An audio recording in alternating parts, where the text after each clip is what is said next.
Good morning. I want to invite you to join us here, live and in person, or right where you're viewing this, Facebook, YouTube, or you can watch on the church website later in the day. 10:30 tomorrow morning. Looking forward to it. We'll be looking at another story that Jesus told.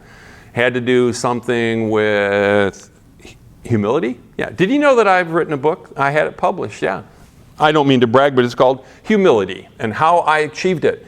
Okay, I'm just kidding. But humility is kind of a tricky thing, isn't it? The moment you think you grasp it, you really don't. The moment you're thinking about yourself like that, it's a little bit of a trick. How good are you being humble? We're going to talk about that. We're going to talk about why sometimes we kind of like to attract a little attention to ourselves. So I have a copy right here of Rolling Stone. And it wasn't a magazine back then. This was from August 16th, 1973. August 16th, 1973. Wow, that's way back. And the cover story is about, well, that's David Bowie, but this isn't the cover story.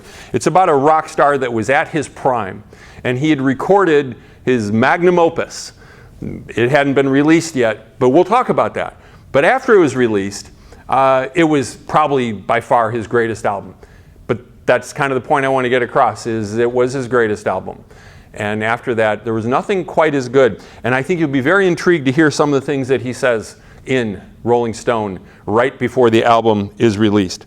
Rock star on top of the world, but maybe not for long. We're also going to talk about some ancient kings and some ancient people. I hope you can join us tomorrow.